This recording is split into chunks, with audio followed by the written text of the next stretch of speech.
Okay, Module 34, Seven Deadly Sins, Part 1.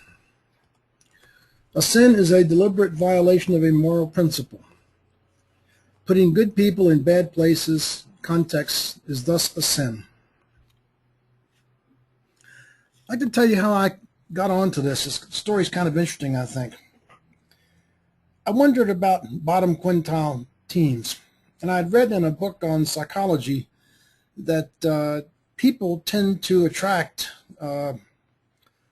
people that are dysfunctional like them. The story that I read said that when you have a dance in a mental institution, fascinating thing happens that the two most dysfunctional people will meet up on the dance floor somehow unconsciously.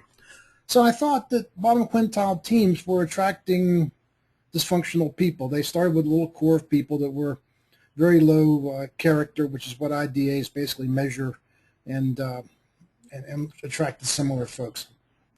So, when we have a question, we run a test. And it turns out that we have IDAs before workshops. So I had TDA data and IDA data. So I began to look at the correlation between IDA scores and team scores. And so my hypothesis was that what I thought I would see with a low benchmarking team, I thought I would see a clustering like this image of low IDA people. And I thought the correlation coefficient would be very high. That's R here. I thought it'd be close to 1 is what I thought. Well, this is what I got. Wow.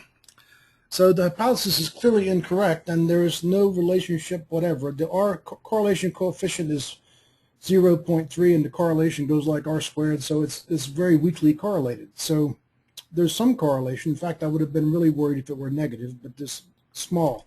So the hypothesis is not correct. So what is happening? I've got very experienced people working with many hundreds of teams over the years, and we began to look at things we commonly find. And the first one in the list is flawed team leadership. That will drive the team's whole team's scores down. So we talked before about the importance of the team leader. Here it is again. Second one is when the scope is far, far in excess of the money. The third is when you've got a flawed procurement process that's got the wrong people doing the wrong work with the wrong incentives. Another is a larger broken context. So if there's something going on in a larger organization like impending layoffs or stressors to do things that are impossible, that will tend to drive the team down. Power struggles, of course. When the personalities are grossly mismatched, this example shows a all-blue team trying to complete a late-phase project, doesn't work. Or when the organization's flawed and RAAs are not well identified, and especially accountability, as we've discussed so many times. So what do? When I do the work myself, and this is what I encourage everyone to do, I put the 7 deadly sins on a piece of paper, write them down. It's a one-pager. I recommend you get that. I'm sure it's in the user's handbook, and modify it to match the situation of your client and their business. Minor modifications. Probably some of the words need to be changed a little bit. And I put it down in front of the team leader and say, what's in play? And I say, how about team leadership? How effective do you think you are? And you'd be amazed at what people will tell you when they think you're there with a mindset of curiosity and caring. It's not that unusual. Someone will say to me, I really don't like working with people. I'd rather do technical work. I got promoted into this job because I'm really good as an engineer, and I'd really like to do something else. In that case, I'll go with them and work with the management and preserve their dignity and help them get a different job as a technical staff job. If they say they want to know, I say, well, let's go look at your IDA. Let's go see what it shows. That's a really good way to do it. And sometimes I might ask them, how would you feel if I asked the other team leaders how it's going? Other team members, sorry. Would you be okay with that? I'll never do that without asking. If they say, sure, go do a little informal survey and see what people think of how I run the place. It's all good.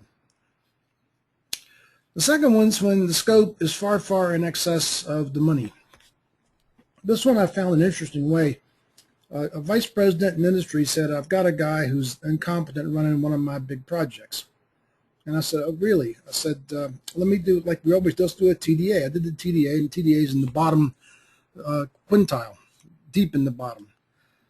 So I brought the team together and showed them the results. This was before the team leader was briefing them. This was long, probably 10 years ago.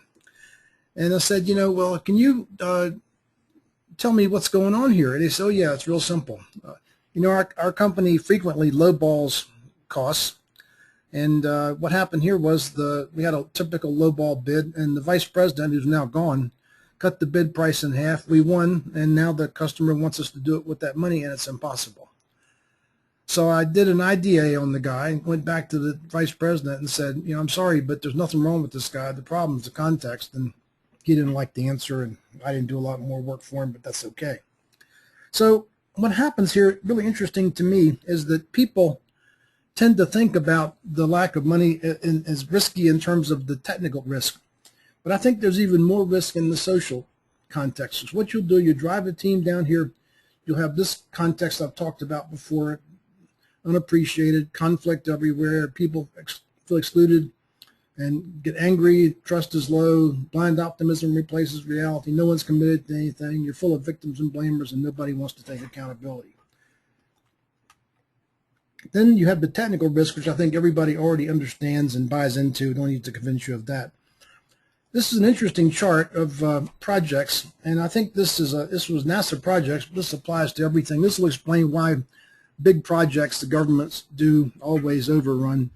What they're showing you here is just fascinating, that if you plot the cost, and this is in the logarithms of dollars, and the day we can do budgeting in logarithms of dollars may come someday, but until then, the money goes up with the log, and the complexity is linear. So you've got a very rapidly increasing function. Let's just take, for example, a complexity of 0.1 takes 10 units of cost. A complexity of 0.5 takes 120 units of cost. So it's a very rapidly rising function, and people don't get this right. And here's what's fascinating. They color-coded these things by whether they were successful, failed, or nearly failed. And then they put a line down the middle. Now look at every place they underfunded it. Look what happened. They got all these failures and all these under things. Every place they funded it properly and maybe did a little bit extra here, the things worked fine. This is a fascinating chart. Now, when you're working with a team with this problem, there's really only two things you can do. You can prepare them, and I tried to do this with the team in question, and the vice president, for whatever reason, didn't want to, but you can prepare a 4D request to the sponsor and tell them the truth, and I always urge that. And that should get you either more resources, or maybe they'll cancel the project, and maybe you're better off if they do, if it's that bad. Or you got to reduce the scope, and this is something you can only do in the early phase. As time goes on, it doesn't save any money to reduce scope too late. That's the first part of 7 Deadly Sins, and I'll pause here to keep this not too long and be back with you soon. Thank you, and take care.